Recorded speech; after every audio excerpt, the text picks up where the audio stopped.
Now, on to the third event of our Turning the Tide conference. I hope that some of you picked up this flyer, which describes our speaker in some detail. You know, if you've read this, how prepared she is to address us tonight.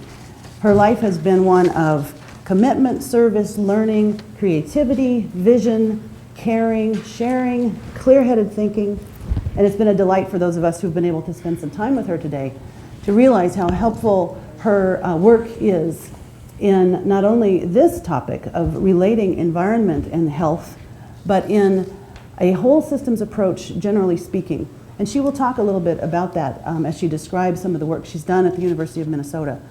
Also, if you have that chance, to please look at the website at the University of Minnesota Center for Spirituality and Healing. It has incredible resources and ideas, some of which we have in paper out there, but there are layers and layers of interesting things to learn about and read about. Dr. Kreitzer is a nurse early in her career and continues to be a nurse because once a nurse, always a nurse, right? And also has her PhD in health research science and has worked in that capacity in a variety of ways. You can see on this that she's been a several-time NIH grant holder working on research for alternative or integrative modalities in acute care, in outpatient, in other ways. She has many publications, and those too are available on the website to look at. She has really been a visionary in her work and has brought some of that here to share with us today. We've really enjoyed it, and I will turn the floor over to Dr. Kreitzer. Thank you so much.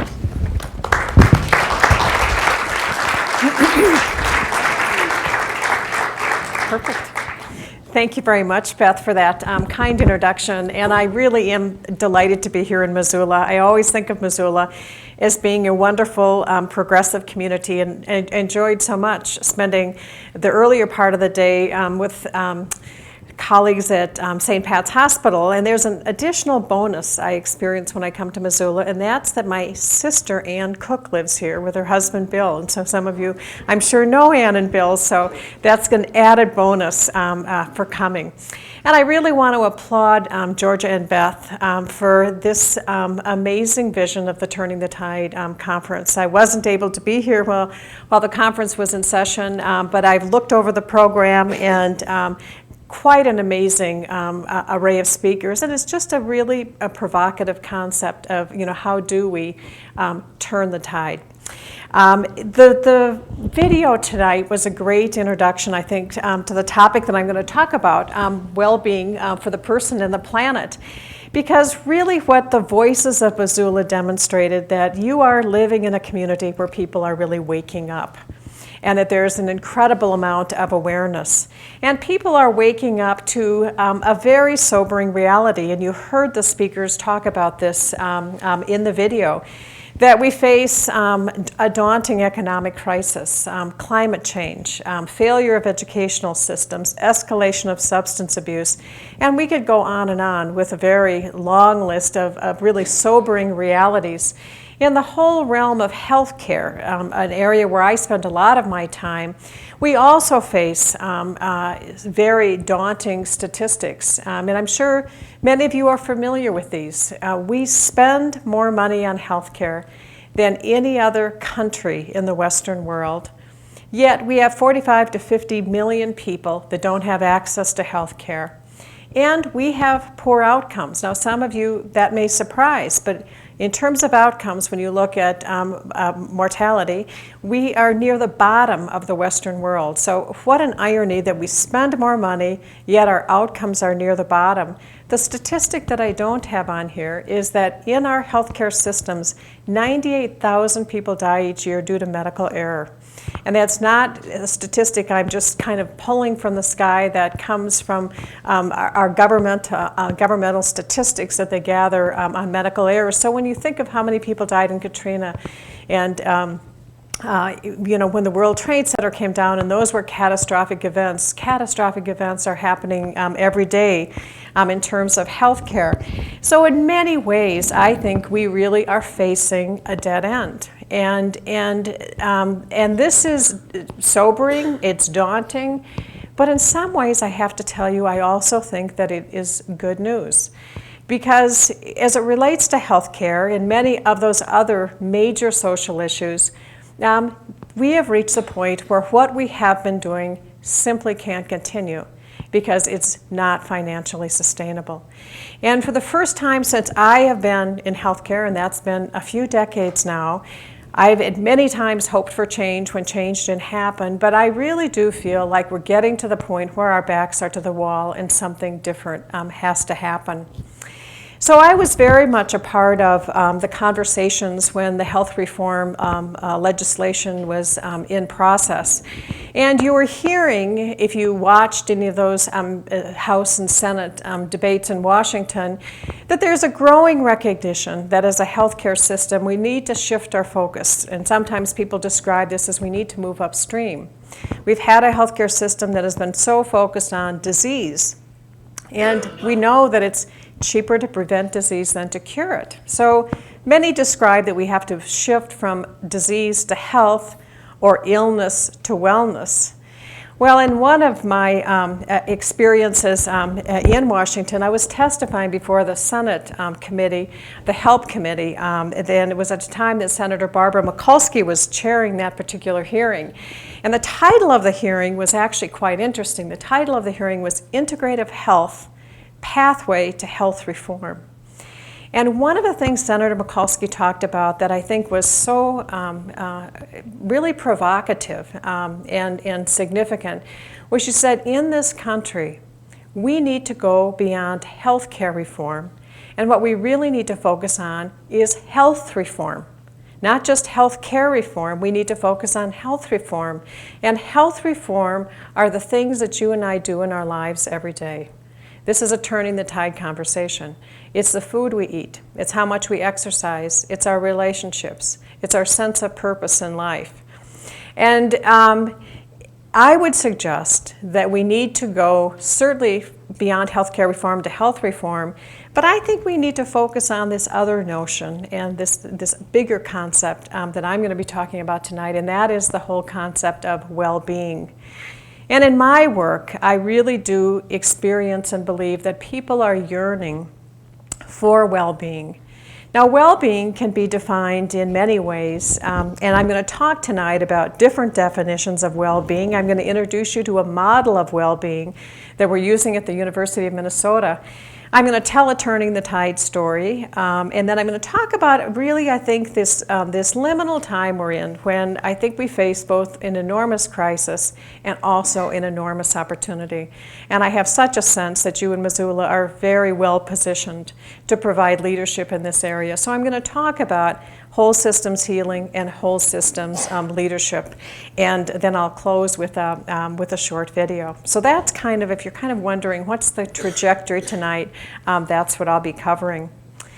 So on to talking about defining well-being. You know, if we had the time tonight to go around the room and sort of ask how you would define well-being, we'd get many different definitions. Some in Webster, if you opened Webster's dictionary, Webster defines well-being as being healthy, happy, and prosperous. Other people have described it as being a state of being in balance or alignment, content, peaceful, connected to purpose, in harmony, happy, prosperous, safe.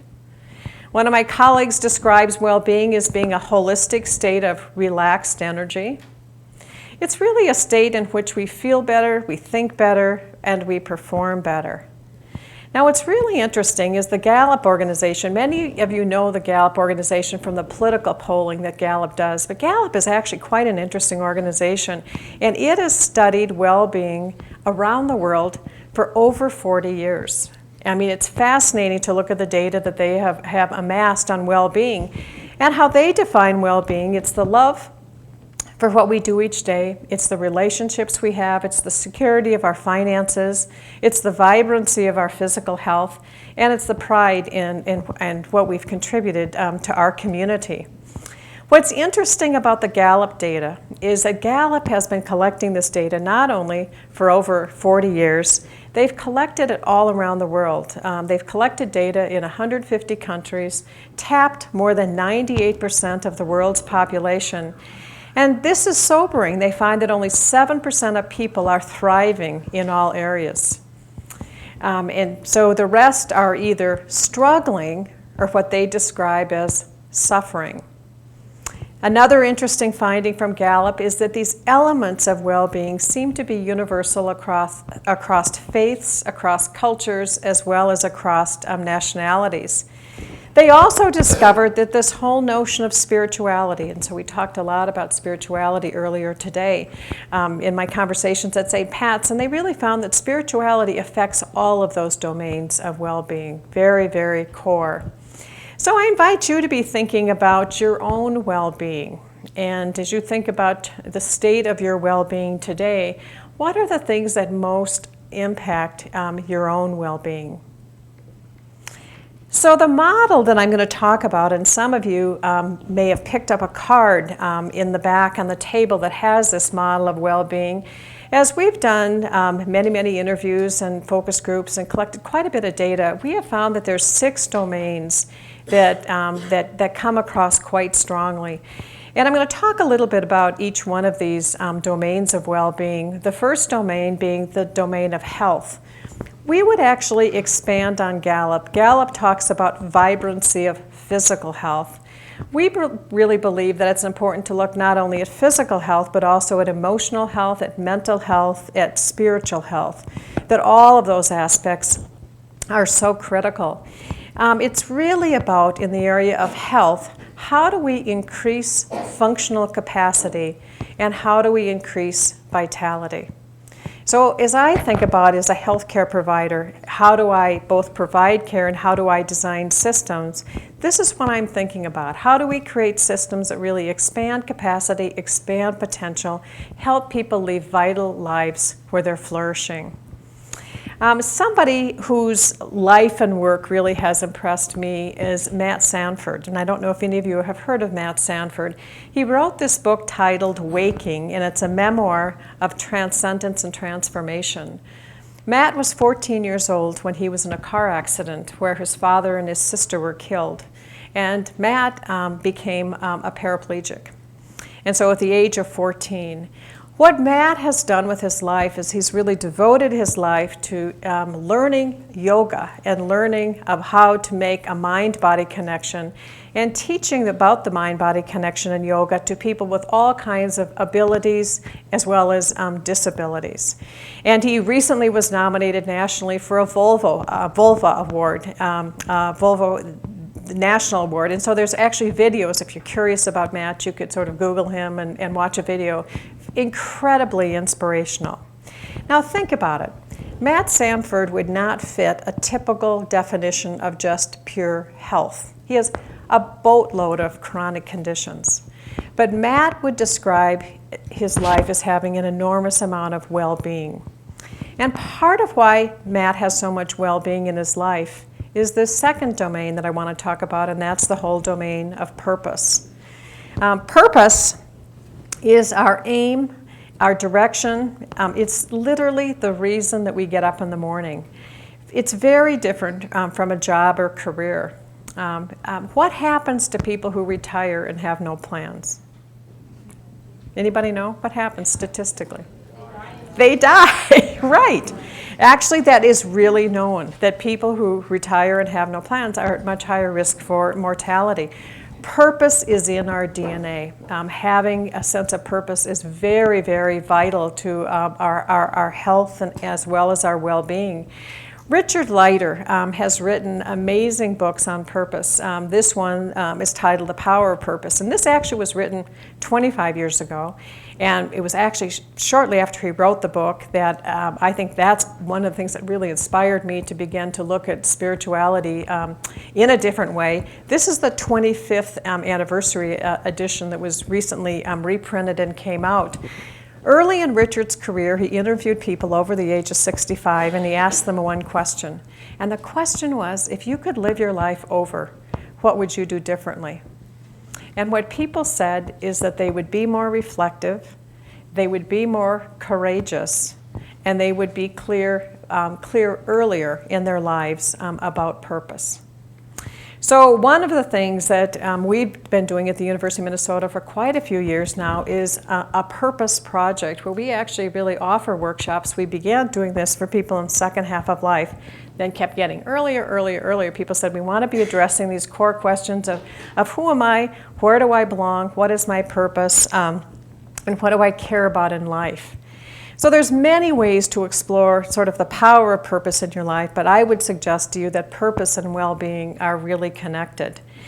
So think about yourself as you're sort of reflecting on your own well-being tonight. Are you doing what you love, and do you love what you do? So if you're sort of focused on kind of looking at purpose and sort of looking at that domain of sort of health, well-being, and vitality in your life, it might also be interesting to look at your notion and your definition of the good life. And Richard writes very much about this and how he defines the good life, and sort of think about this relative to Missoula. Living in the place you belong, with the people you love, doing the right work, on purpose. And that's what he's discovered sort of a secret is to living a good life. So living in the place you belong, people often feel particularly drawn or grounded to a space with people you love, the power of love in our lives, doing the right work, and that doesn't necessarily mean a job, but doing that on purpose. Now, if you're not into doing inventories, this cartoon gives you another suggestion. I'm looking for the meaning of life, and the partner says, try Google. Now, I actually have done this. So you could try this. You could sort of Google the meaning of life, and it's fascinating. There's something like 120 million hits that you would get. So the next domain of well-being that I want to talk just briefly about is the whole domain of relationships. And this is a really powerful area. The health risks of being alone or isolated are comparable in magnitude to the risks associated with cigarette smoking, high blood pressure, and obesity. I mean, that is really stunning when you think about it. We had a Harvard physician come in a couple of years ago, Dr. Jacqueline Olds, and she has written a book on loneliness.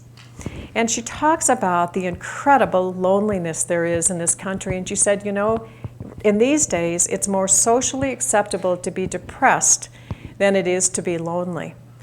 And so that depression is more commonly accepted now as kind of an experience that people have in this country, but people are very hesitant to acknowledge and admit that they're lonely.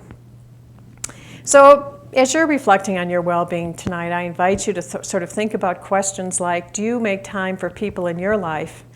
And are the personal relationships that you have in your life balanced in terms of giving and receiving?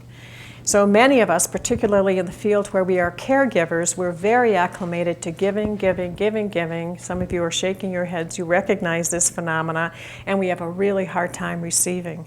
And so we really don't have a good balance into our in our relationships.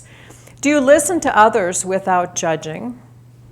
And this gets to the notion of, are you a good friend? So do you have friends, and are you a good friend? And do you have a social support network? So all areas to look at in terms of relationships. The aspect of community is incredibly important, and I just thought, again, the Voices of Missoula raised so many compelling community issues to look at. So Gallup just defines well-being as how much do you contribute to the community. I feel like when we look at community well-being, we have to look bigger than that. We have to look at our community. What's the capacity in the community? What's the infrastructure? How engaged are people? And how empowered are they? So in the area of capacity and infrastructure, it's important to look at what's the economic base of the community. What is the social structure? What's the cultural milieu? What's the political environment? What's the access to technology? We now know that jobs and school and transportation, crime, access to the internet is a big capacity issue in communities, as well as things like theaters and green space. Engagement is also important, I think, in evaluating community, to look at how much are people participating in the community, which is what Gallup looked at, but also how many connections do people have? So what's the social network in the community? And then A recent essay was published by Stephen Schwartz, and the title of this I think is quite interesting, The Perfect Storm, The Rise of Localism and Its Effect on National Wellness. And what Stephen, and this is published in the current issue of the journal Explore, the Journal of Science and Healing, and what he writes about is that local efforts are spontaneously springing up to create networks of citizen efforts. And the example that he writes about in this article, and I'm guessing some of you know about this, is a project called Whidbey Island Nourishes. Have any of you heard of this project? Okay, a couple of you. There were a group of women on Whidbey Island, and they became very concerned about teenagers and eating, and they wondered about where kids that have school lunch programs, who feeds them on the weekend, and who feeds them, in the summer and sort of other times when they don't have access to food in school. And so they set up stations throughout the community where kids could access healthy, organic food. And there's no screening for ideology, what they believe in, and there's no screening in terms of sort of finances. It's just a way to sort of give and nourish the community. And so Stephen Schwartz was using this as a powerful example of not only citizen engagement, but citizen empowerment. It's a really interesting example. This didn't take a governmental action to do. It didn't take either a public or a private organization to create it. It was a citizen effort saying we have a need in the community and we want to do something different to feed the next generation. Another area that I think is very critical to well-being, and I feel like it's an area that you are so sensitive to in this community, and that's the whole issue of the environment.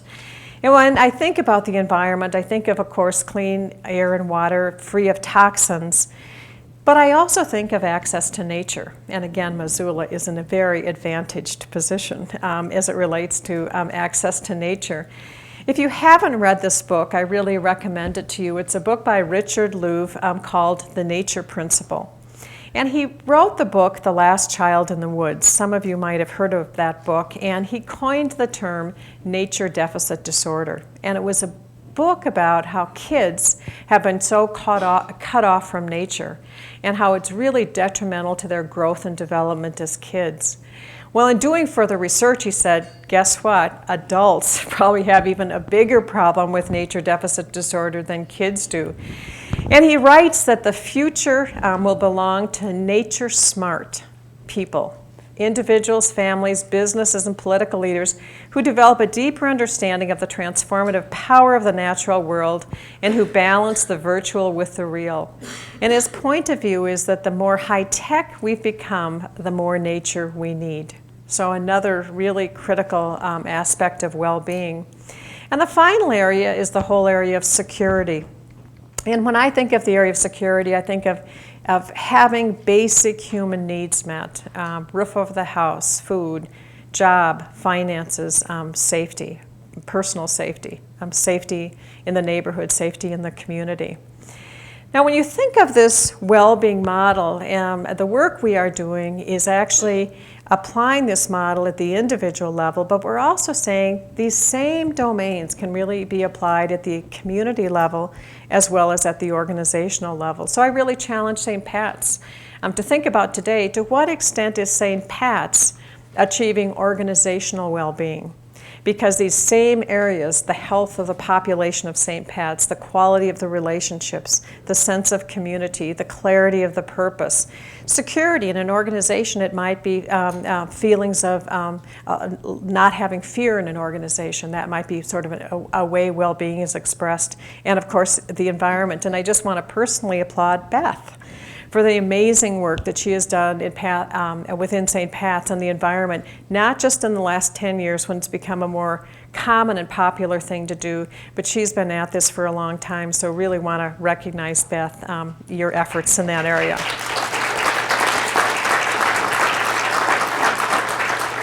A big round of applause. When I talked to Beth on the phone last week, I said, well, have you heard of this organization and this organization? Are you connected to this? She was more connected than she knew things, many things I didn't know about. So she's terrific. So in the whole realm of business, so we've kind of talked about personal well-being and community well-being and organizational well-being. I want to share with you a Turning the Tide story that really, I think, is a nudge to businesses and what businesses can do to turn the tide and have a different set of corporate ethics and a different sense of social responsibility. And the story I want to talk about is the story of Horst Ruckelbacher. And some of you might recognize Horst or know who Horst is.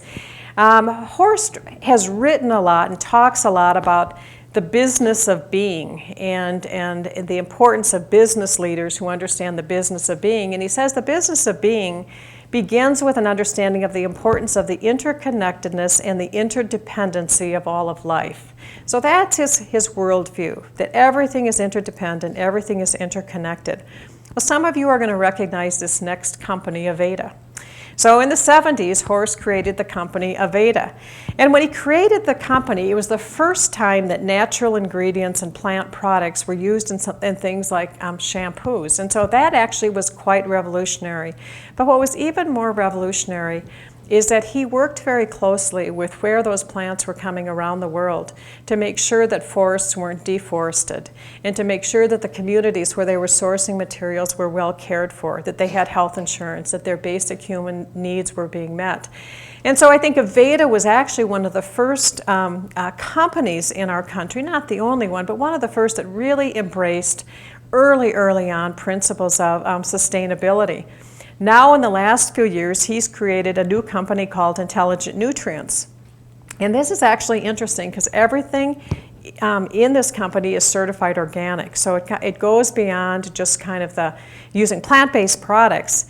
And his belief is that everything that you put, you shouldn't put anything on your skin that you wouldn't put in your mouth. And he really has taken on the cosmetic industry for the dangerous chemicals that we put in and on our bodies every day.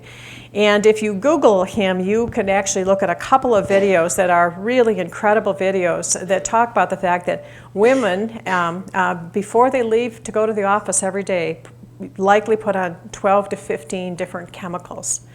And we don't know what the toxic outcome is of many of those chemicals that are used.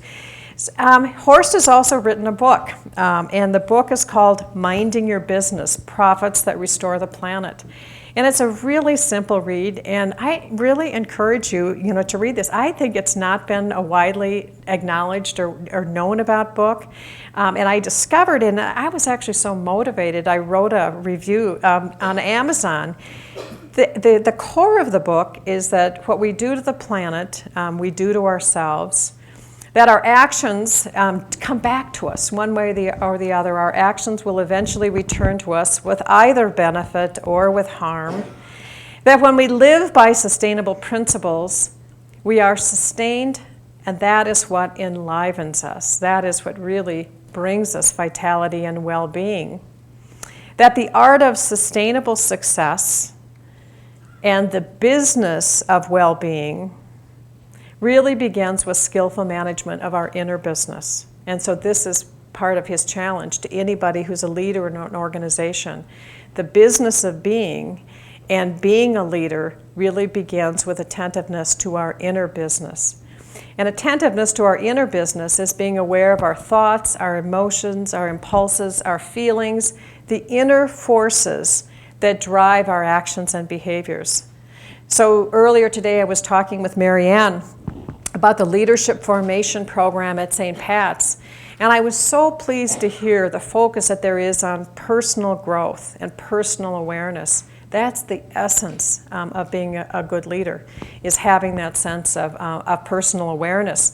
Because that awareness then becomes manifest in service that is viewed as both a healing art as well as a spiritual practice. And I would suggest to you this applies in any area in which you're working, you're functioning, not just in healthcare. So what we need to do is aspire to a greater goal that serves a greater good, that links us to others and links us to the world around us. And a goal that is fueled by sustainable practices that really reflect a global consciousness. So that, for many of us, is a big stretch. Well, I think in the beginning we talked about the voices of Missoula and waking up.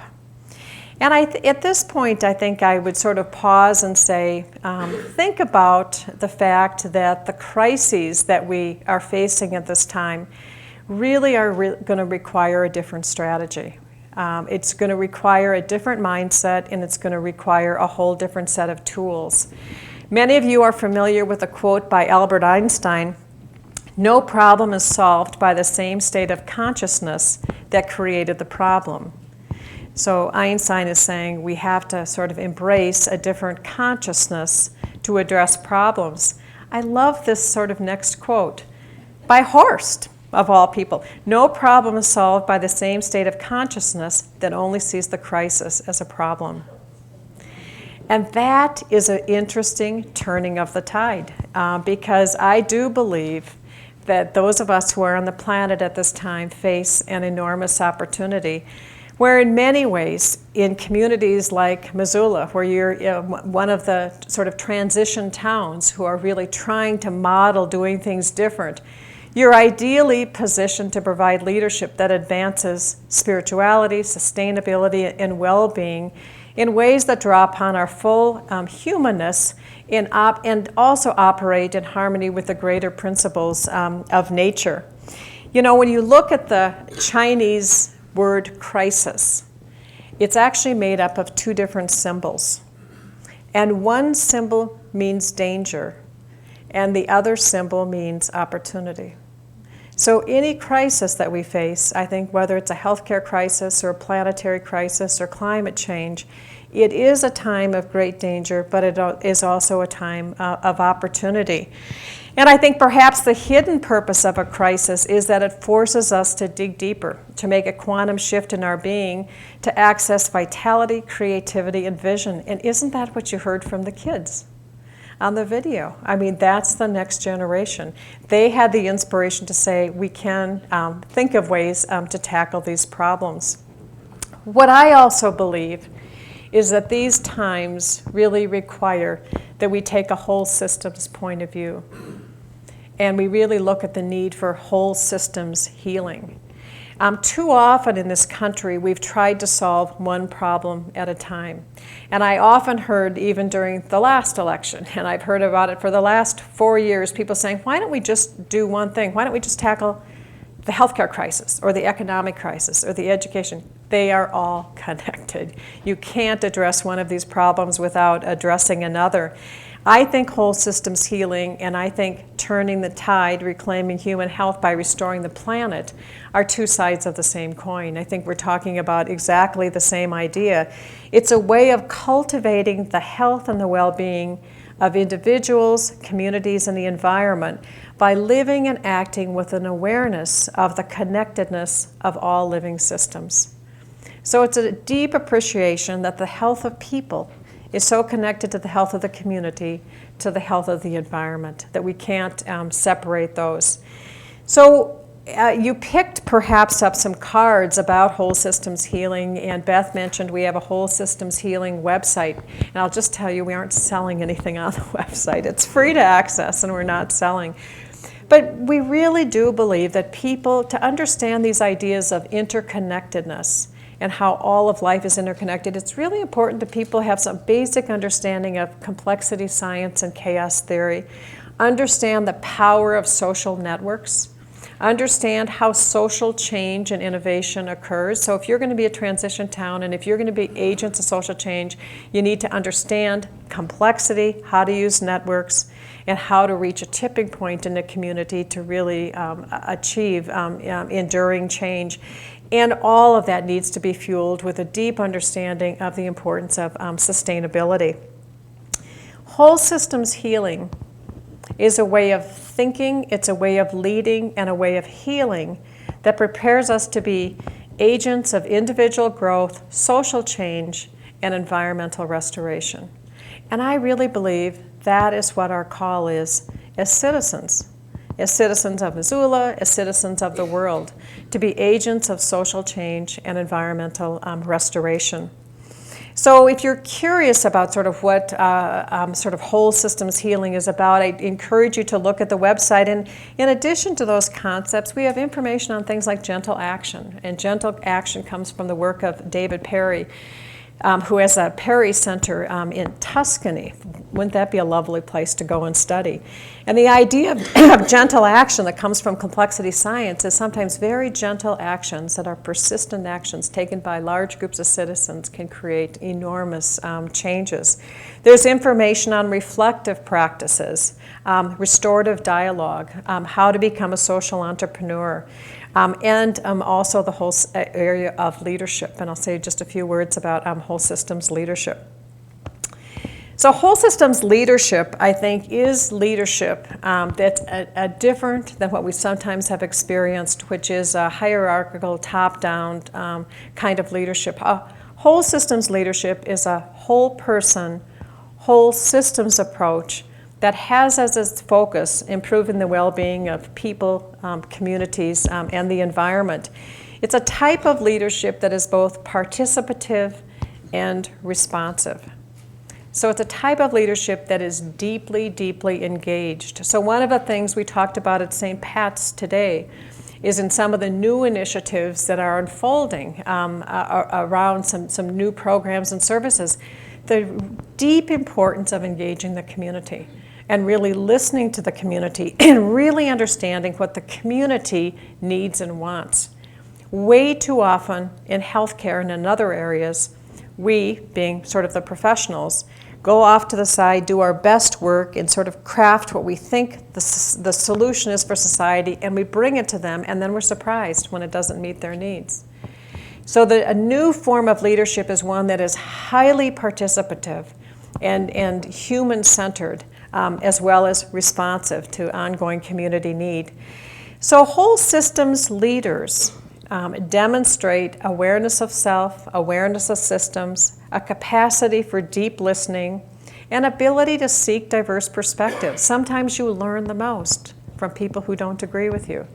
And so part of finding this new way as we turn the tide is to be able to sort of embrace diversity and understand that and grow with that, to suspend certainty and embrace uncertainty. Now, that's not very easy for lots of us who really like a world that is certain. We live in a world that is highly uncertain and very, very unpredictable.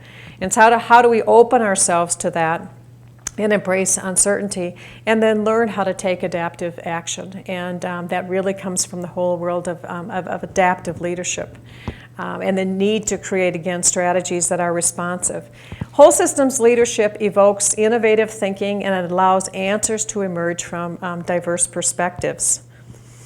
So these are sort of some of the major concepts I think that I wanted to share tonight in terms of advancing well-being. The Dalai Lama, we had the good fortune of hosting the Dalai Lama in Minnesota a year ago last May. And do you notice he has a U of M visor? So that M does not stand for Montana. I'm sorry to tell you, it's University of Minnesota. But the Dalai Lama, in his writing, talks so much about well-being as well as happiness. And he talks about the fact that if we dedicate ourselves to the well-being of others, that will be a source of our own happiness. And that the more we care for the happiness of others, the greater our own sense of well-being will become. So I want to share with you next, Beth is going to turn on a DVD. She's going to come up and help me do this. I want to share with you a short video that I think is a real powerful story of whole systems healing. And then I'll offer a couple of closing comments after the video.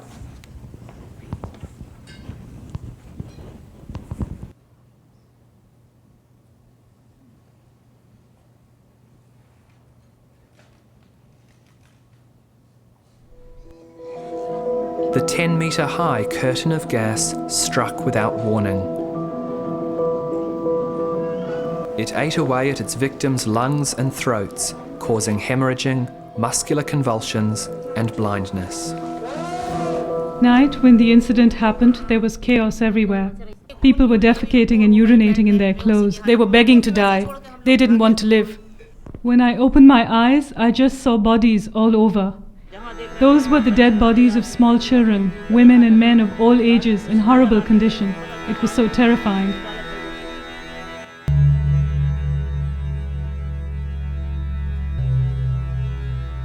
"24 years later, there's still thousands and thousands of people that are sick.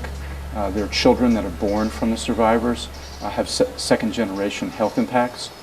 24 years later, the Dow chemical factory nearby has still not been cleaned up, continues to poison the neighborhood by leaking toxic chemicals into the groundwater and the drinking water.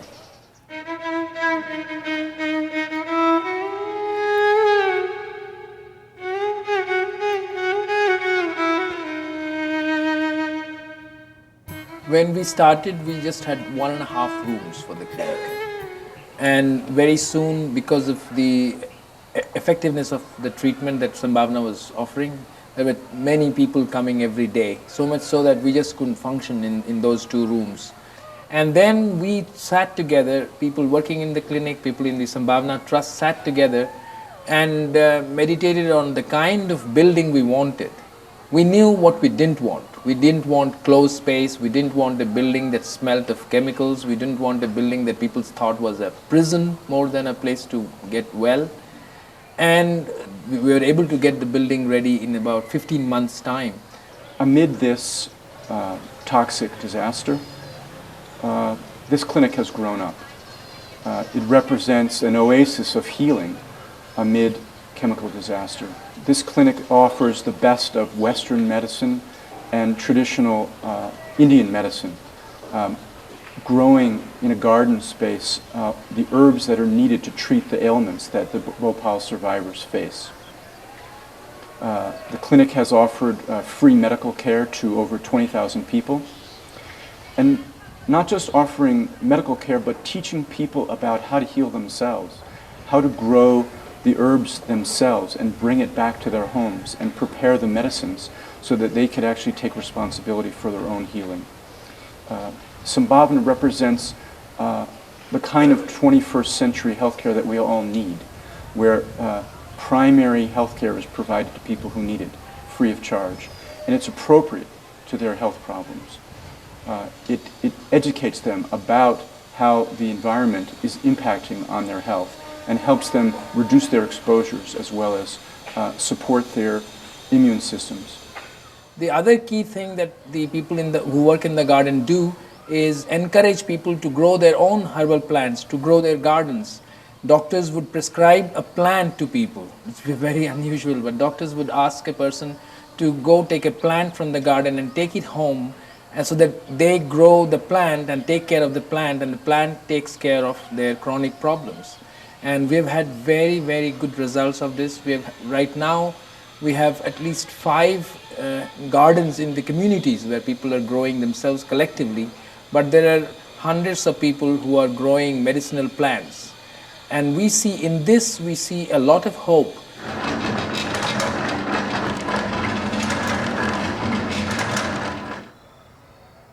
After visiting one of Sambhavna's physicians, survivors can pick up their prescribed treatments at our dispensation unit. Extensive medical records are kept on file for every person receiving care at Sambhavna. Entries are monitored closely, tracking the effectiveness of our work.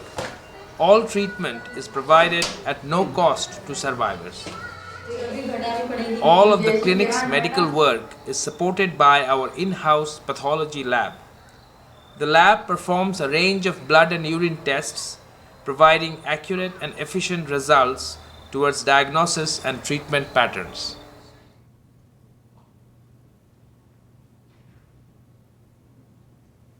One of Sambhavna's chief features is its involvement with medical research, and in this we have done research on long-term impacts of gas exposure, but we have also done research to test the efficacy of treatment systems.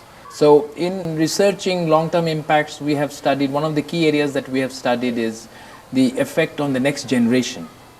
And here we have found that the children of the gas-affected people, particularly male children, are shorter, thinner, lighter, they have smaller heads.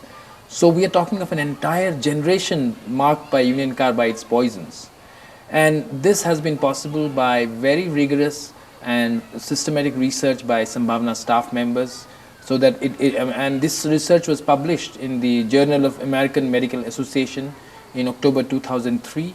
Also, we have done studies that show that through yoga and pranayama, people are able to deal with their lung problems. People who have had breathlessness for the last 13, 14 years, people taking bronchodilators every day, they have been able to get done with medicines and have just cured themselves in a sustained manner. And we presented this data at the 16th World Asthma Congress in Buenos Aires, and it had very, very good response from people all over, because what we have shown that yoga is able to improve lung functions that is not possible through modern medicine.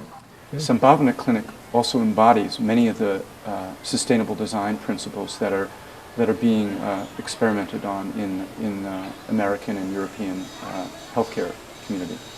They have a healing garden that grows the herbs that are made into medicines on the clinic site. They have solar panels that fuel the electricity needs of the clinic. They use totally non-toxic building materials that are appropriate to the setting. They have passive solar cooling and heating. They save rainwater for rehydration of the groundwater as well as for use in the clinic.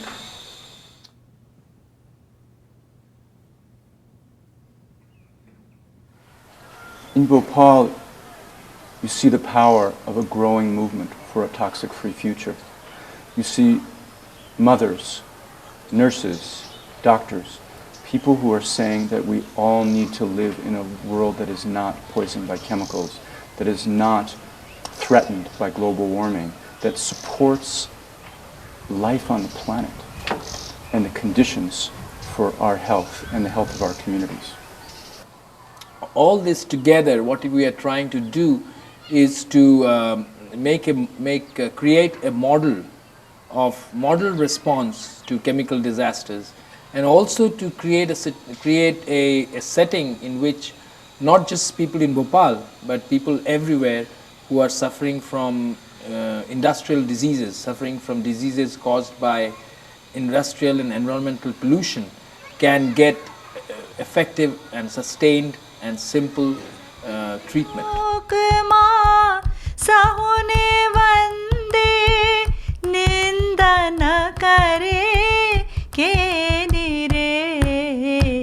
Watch काज मन निश्चल राखे पर धन नव झाले हाथ रे वैष्णव जन तो तेने कहे जे पीड़ पर आए जाने रे वैष्णव जन तो तेने कहे जे.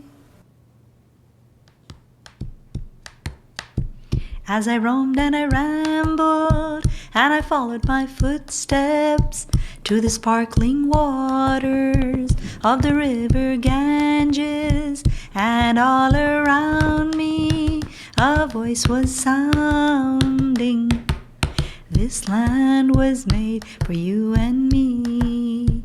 This land is your land, this land is my land, from the high Himalayas to Cape Comorin, from the Gulf of Cambay to the Hooghly waters. This land was made for you and me. This land was made for you and me. This land was made for you and me. Thanks, Beth. Well, while that's a really difficult film in so many ways, I think, to see, I find it to be an incredible video of hope, possibility, healing, and true community and environmental restoration. So you saw in there some of the core ideas that I think you heard the voices of Missoula raise, and in my talk on advancing well-being. You saw the power of personal engagement and personal empowerment, and the whole principle that it's not just about the healthcare system fixing people, but it's giving people information, tools, and resources for self-healing. And I truly believe that one of the important turning the tides we need to do is to really help communities develop the capacity to care for themselves and to really empower people to take charge of their health. You know that when you look at what really affects health outcomes, 80% of what affects health outcomes has nothing to do with doctors, hospitals, or drugs. It's about lifestyle choices and behaviors that we make. I think the other very powerful sort of theme in there was the whole theme of connectedness and community and the power of community, as well as the whole thread of sustainability. So I think it's an incredibly powerful example of whole systems healing. So with that, I want to thank you so much for coming out tonight for this event, and I'm very happy to answer any questions, or if people have ideas or suggestions or comments that they want to make, welcome that as well. So thank you very much.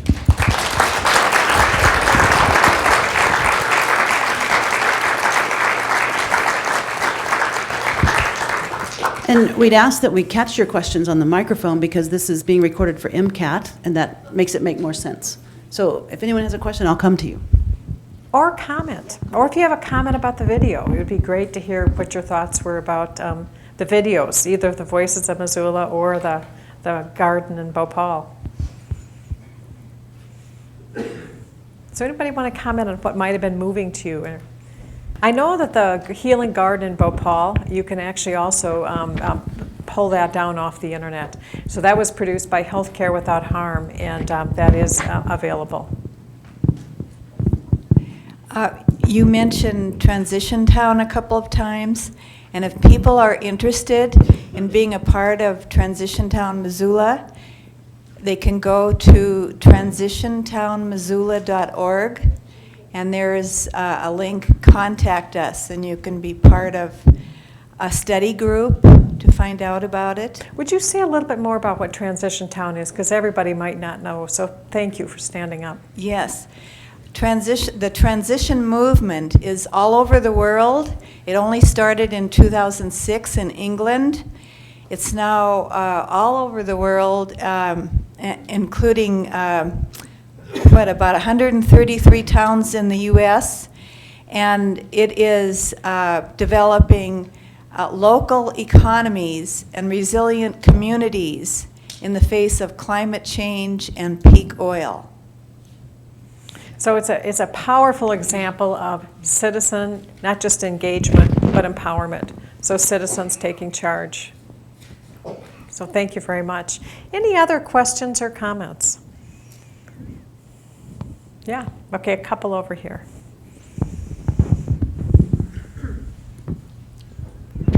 Well, I'd just like to say I think you're absolutely terrific, and you presented all that information in a wonderful, educational, and clear way. Thank you. Thank you. Thank you. Thank you very much. Thank you, sister. No, my sister's back there. That was a really good comment. I'd like to thank you for coming also. It was a fantastic presentation. This is a comment that I will then ask you to comment upon. One thing I didn't hear, and this is difficult to talk about because it's so systemic, it's so ingrained in our society, in our way of life, is the institutional exploitation of animals that that enables factory farming, which is a total disaster in terms of suffering and cruelty toward animals. It's an environmental disaster of epic proportions, and it's a human disaster in that factory farm workers are terribly exploited people, and And those folks who live in the vicinity of factory farms suffer immense health problems and from the pollution and a variety of other things. So, and plus factory farming isn't sustainable. So, I'm wondering if you can address that in terms of turning the tide toward vegan lifestyles, for instance, or just getting the cruelty out of our lives. Mm-hmm. Well, you raise incredibly powerful points, and I guess I would say it's like violence on TV, or it's like sort of the raging political climate that we have. It's about the climate change. It's about cruelty of animals. I think the most powerful way to begin to sort of change those sort of societal issues is by awareness and education. Because until we get people to change their behavior and to change what they're purchasing and what they're consuming, it's going to be very, very hard to kind of reverse those trends. So I think that the question is, how do we create successful efforts to get that communication out? I think the advantages of sort of a plant-based diet, whether it's vegan or just more plant-based, is quite well substantiated. One of my favorite books on the topic is a book by Michael Pollan that many of you, he wrote first The Omnivore's Dilemma. I see many of you shaking your head, but I love the book that sort of has as sort of the mantra, eat plants, eat food, mostly plants, not too much. And the title of it is In Defense of Food. And so his point is, eat more of a plant-based diet, so eat real food, not chemically processed food, and not too much. And if we follow those principles, we would probably have a much healthier diet and a much healthier planet. And so I think one of the things that we sort of, is as part of our education, have to really give people information, tools, resources. So it's not just about an old dictum, do this and don't do this, but it's pointing the way. One of the things we've done at the University of Minnesota is we've created this website titled Taking Charge of Your Health.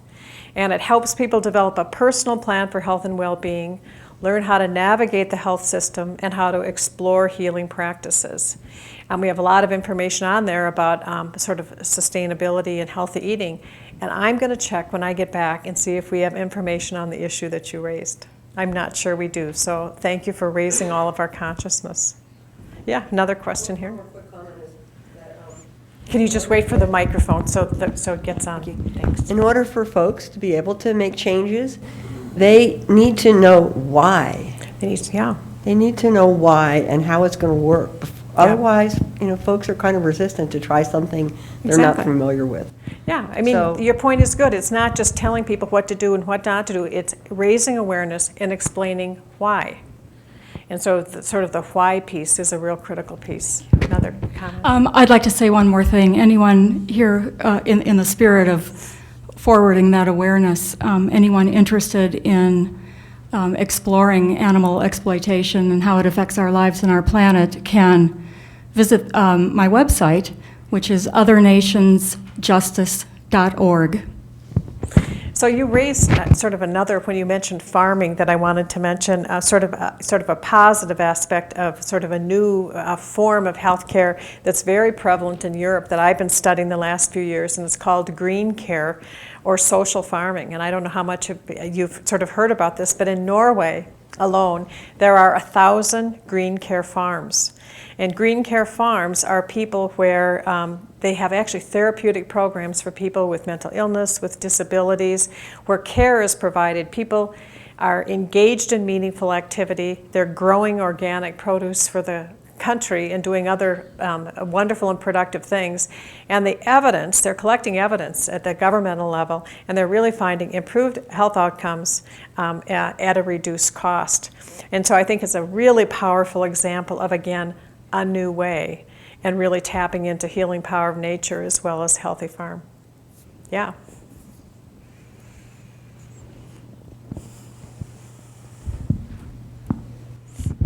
First of all, thank you very much for being here, and knowing that you're the sister of Anne, that says a whole lot, because I think we know Anne and the great work that she and Bill have done in this community.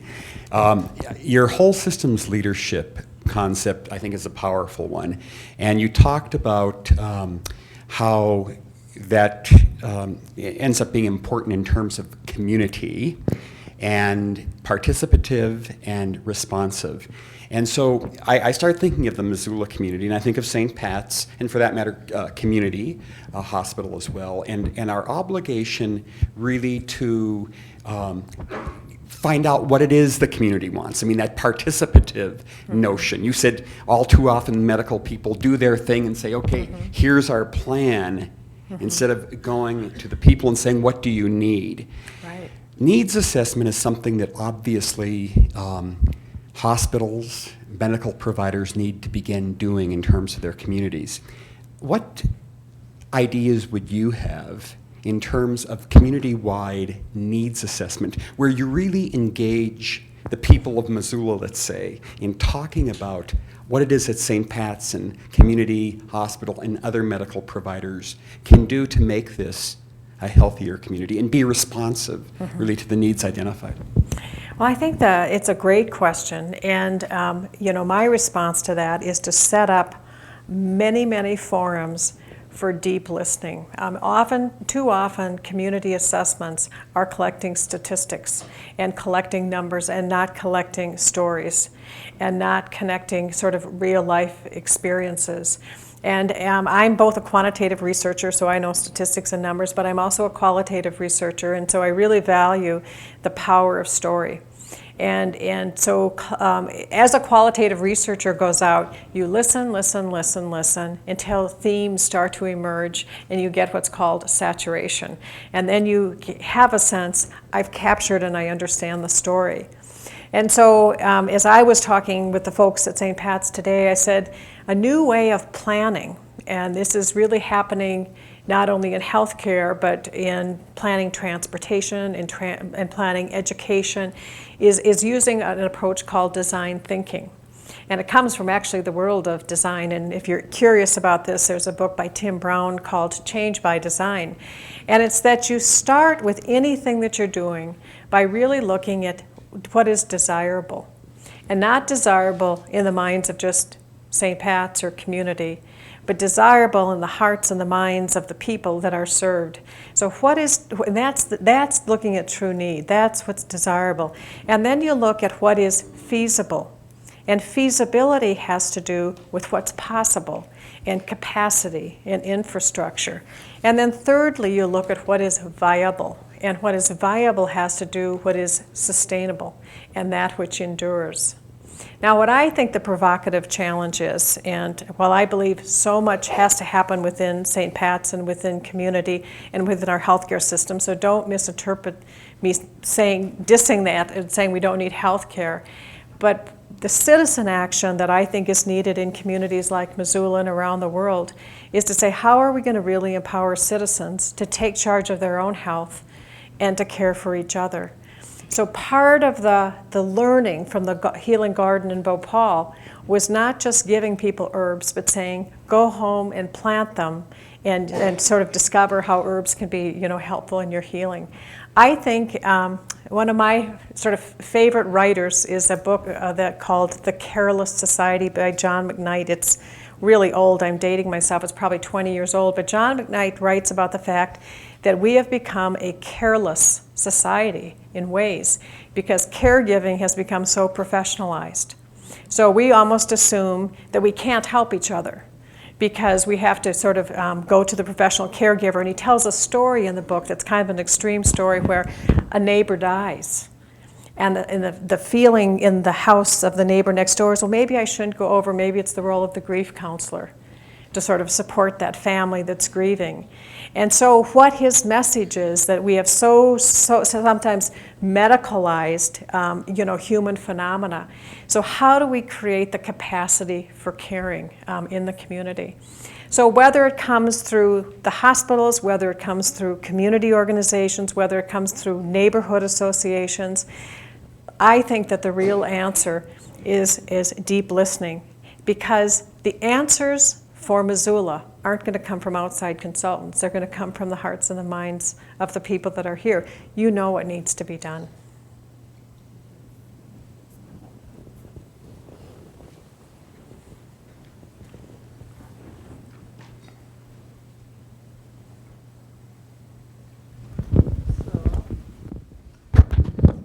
I'd like to add to that. You talked about the whole system's leaders and how one of the things we have to do as leaders is to suspend certainty and embrace uncertainty. Well, I'm going to stand up as the voice of uncertainty and the voice of people you might think don't belong at a conference like this. I got a lot of stares when I came here, and I would like to say that one thing that we have to do is to suspend our judgments as well, and to advocate for those who we may frown upon because we don't feel they represent what we do. I have the same heart as all of you. I may not dress or look or act like it at times, but one thing I've noticed is that I have been a victim of the healthcare system time and time again, and I've heard a lot of people here standing up to represent their beliefs, and that's great. But I also believe that we need to advocate for each other as well, not just stand up for what we believe in, but stand up for what is right for everyone. I believe in heavy metal. I believe in music in general, not just heavy metal, but I like to represent it because it's something that is frowned upon in a lot of societies. And there's a band out there called Gojira, Gojira. They're a heavy metal band, but they have a message that's similar to this. You know, they have a song, "Be the Link, You Are What You Create." Understand you create what you are. And we all need to support each other, not just stand up and say, hey, you know, I think this was wrong. Yeah, stand up for that, but stand up for each other as well. And I am so glad I came here, and I've learned so much from your presentation and from everyone who's had the courage to stand up for what they believe in. And I just want to ingrain it in your mind. If I have to look like a goofball doing it, standing on my chair, then ingrain it in your mind that it's a whole system, not just individuals representing. Yeah, represent what you do, but do it for everyone. Advocate for people. Go take a time out in your schedule to go to a healthcare center and do a lecture yourself, you know, for what you believe in. And we can all do this as a team. Well, thank you so much for speaking up, because it's our diversity that makes us stronger. And I think that's one of the things, a lesson that we have to keep learning again and again in our country, that was actually the strength that this country was founded on. And I think sometimes we forget that it is that diversity and embracing that diversity that really makes us who we are and makes us much stronger as a community. Any final question before we close the night? Yes, back here. Oh, I'm not sure this is a good question to end on, but I thank that young lady for her comments, because that's kind of the direction I was going in. You came close when you talked about deep listening, that creating those kinds of forums, I think, is really valuable. Because in the beginning, when you talked about some of the reflections of how poor our health status is, one of the things you said was that chemical and other dependencies, addictions and so on, are on the rise. And it strikes me that often we don't focus enough on suffering together. We come to things like this and we want to talk about hope, but all of us feel tremendous despair, I think, especially about, even if we live good and comfortable lives, we're feeling despair about every day the information that's coming our way.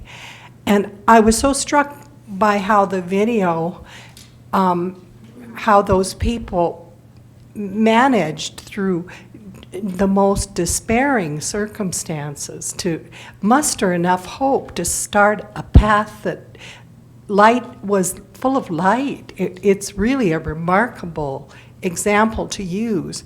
And so my question is, after that long preface, how do we as a community come together in a way that enables us to grieve as well as find hope? And to add to the young lady's comment, I'd say, as I'm a Native American myself and I teach at the university, and there are 3,800 Native Americans in this community, and I never see them in public places like this, except for my good friend sitting beside me, that we have disenfranchised among us. And there are many street people, in fact, who died over this last summer, and we don't see that. We aren't seeing those kinds of sorrows. But if we're going to add those to the heap of other sorrows we have, we need to find ways to grieve. So that's my question. Actually, I think it's a fine final question. It doesn't have to be the final question if there's others. You know, what you raise is actually deep spiritual wisdom, which is that we need the light and the dark. And in reality is living with despair and sort of also embracing and sort of lifting up hope.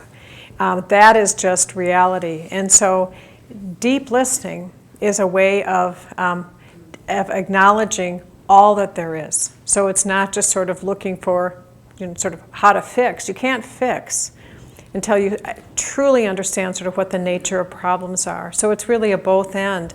Wouldn't it be interesting if this year's Turning the Tide Conference was the beginning of a series of conversations in the city of Missoula about what does well-being look like in the community of Missoula. Well-being not only for individuals, but community well-being. And what are the kinds of strategies that you need to put, that you desire and need to put in place to really make your community one where not only diverse voices are heard, but it's a community where people are not suffering and struggling, but are truly flourishing and thriving. So again, I really believe that this is like the Stephen Schwartz article that I cited. This is an incredibly important time for powerful citizen action and sort of citizen networks and citizen voices to emerge. I think often we have looked to others for solutions, whether it's the government or politicians or sort of other organizations. And I think that this is really a time that we need to sort of look for in ways to embrace citizen action. So I'm going to sort of look to the leaders who are all of you in this community to sort of begin to sort that out. Remember that leadership is not a role, it's a behavior. So sometimes people think of leadership as, well, there are leaders. We are all leaders. And so this turning the tide is all of our responsibility. Thank you so much.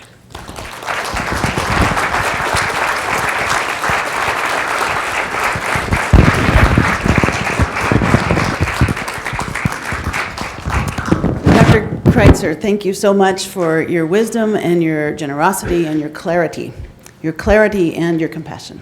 It's much appreciated, and we all gain from it. And thank all of you so much for coming to all of the Turning the Tide events that you have. In one response to Kate's question, turning the tide in such events help me with the challenge of despair of our age in terms of the environment. So it is a wonderful way to share that amongst ourselves. So I appreciate that from you all. Well, that brings us to the end of our conference. It has been wonderful. I would ask a couple of favors of you. One, to continue to talk about all of these ideas. If you have notions for how we might be able to help, we here at St. Pat's be able to help engender future conversations, let us know. You know how to reach us in women's care. You have some of our emails. We can make that possible. We can't do the whole thing, but we can help some of that. Secondly, which is much more banal, could you help us move those chairs back to the next door room? It will help clear the path for one, but also save some work. Anyone else have anything they'd like to add right now? Yeah. One little comment. It has to do with deep listening. This has to do with deep listening and open-mindedness, and that as we as a community and us personally, this is a little quote from an anonymous biker who walked up to me in the park and said one sentence to me and then left. This was many years ago. And he said, "Look back, not in anger or regret, nor ahead in fear, but around in awareness." Thank you. Excellent final comments. Thank you all very much.